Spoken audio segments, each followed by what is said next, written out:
If you make a white guy to captain your football team, and it's a white guy job to get their pregame speech before the game, it's not going to come out right, because white guys, we get too pumped, we get too amped thinking about the game, We'll get tongue-tied halfway through a speech in the locker room, let's go!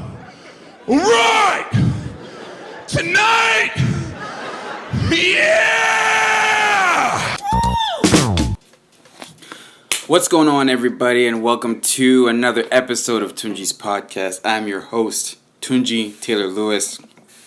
Good to be back. It's good to be back. I've been taking a week off of social media, but now that week is over, and I'm glad to be back up on here.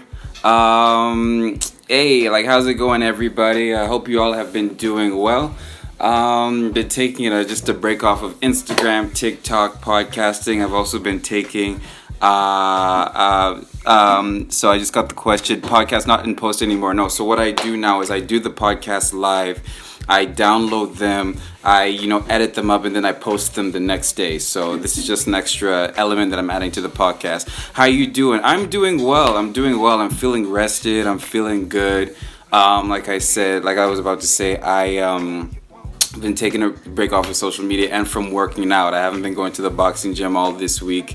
At the end of last week, I was just feeling very, very exhausted. Not in a bad way, just because I was just doing a lot. I had a whole lot on my plate. And, man, it's just funny the way that life works out, because right as I said that I was going to take this break, just like a whole bunch of stuff happened this past week that I just would not have been able to handle had I, kept, my regular workload up. So it's good to rest. I hate resting. I hate taking time off. But I do know that it's a necessary thing for me to do once I feel that I need to take one. But now I'm back. Now it's going to be back to the full craziness of posting and all that, cool stuff, and obviously the podcast.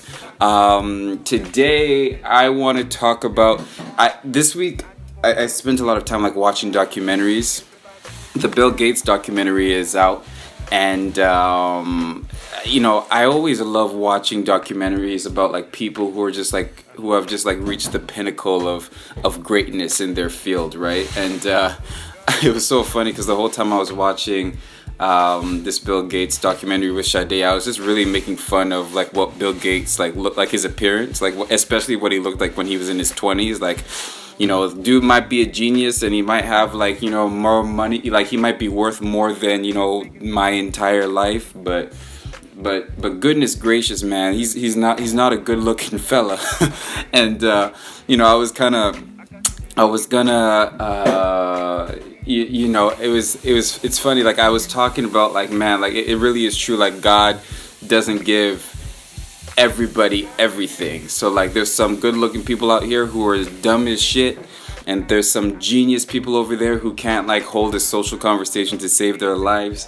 But that's not the subject that I want to get into. That was sort of a side thing. But I was watching a documentary on him. Then I started watching a lot of documentaries of great football coaches. I watched a documentary on Vince Lombardi, who, those of you who don't know, is basically you guys know the Super Bowl trophy, the trophy that they get at the end of the Super Bowl. The trophy is named after him. It's called the Vince Lombardi Trophy, and that's because, man, this dude back in the 60s, I believe, was just this amazing coach, won championship after championship after championship, had these amazing philosophies about success and team building and all that stuff, and people still follow his philosophies to this very day. So he was a great coach. Then obviously I looked into Bill Belichick, who is the current coach of the New England Patriots and has been the head coach of the New England Patriots since 2000, I believe, somewhere around that.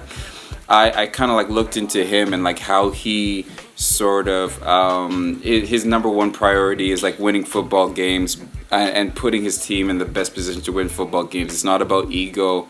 It's not about making players fall into your specific philosophy of football. It's about how can I bring the best out of these specific players that I have here.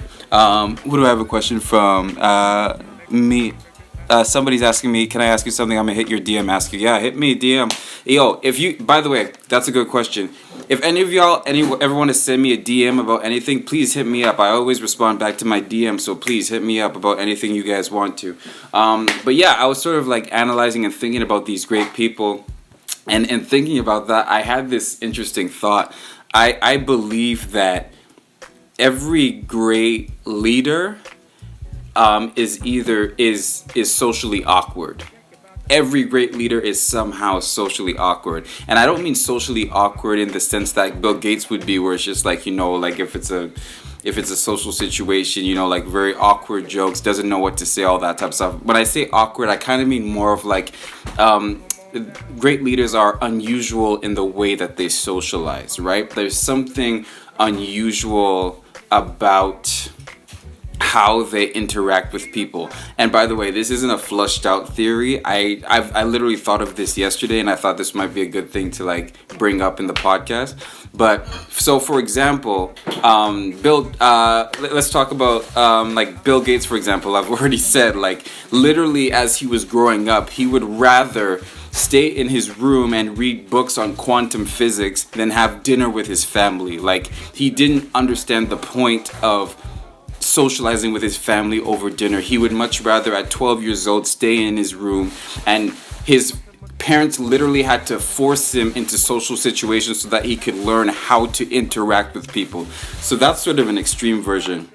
Another version is that Vince Lombardi, the way he interacted with his players, people would say that he would be harsh on them, he would jump on them, he would be like so mean to them in one sense, and then once practice was over, in another sense, he would compliment them and show them so much love.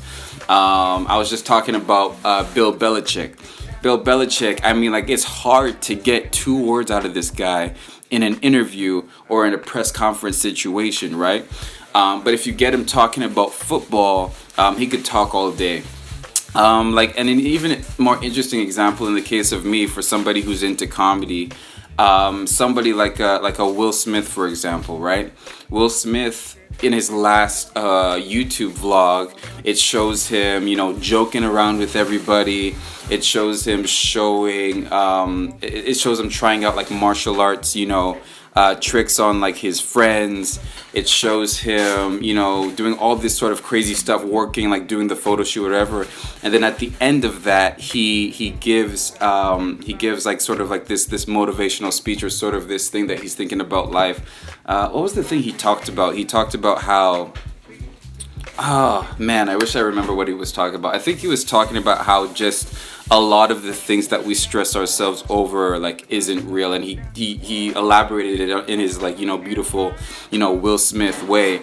But even that is an interesting way, an awkward way, an unusual way of interacting with people, because most people are just like trying to get to know everybody, and like once the photo shoot is over, that's it, they just go home. But Will Smith, with everywhere he wants to work, this is the same thing with Steve Harvey. He wants to, because he knows the influence he has on people, he likes to leave people with something to think about that will hopefully improve their lives.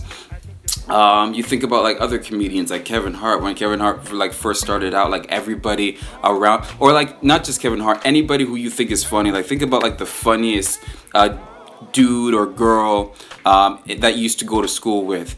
Think about it. Everybody gathered around this one person and said things to them, and hope, and like in hopes that they would say something funny back to them.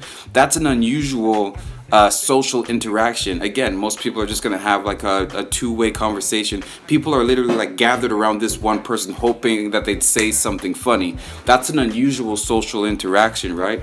So yeah, it's just I'd be really interested to hear what you guys' thoughts on that. Like, put it in the comments, put it in the reviews. But yeah, that's the idea that I have, is that great leaders tend to be unusual in the way that they interact with people socially.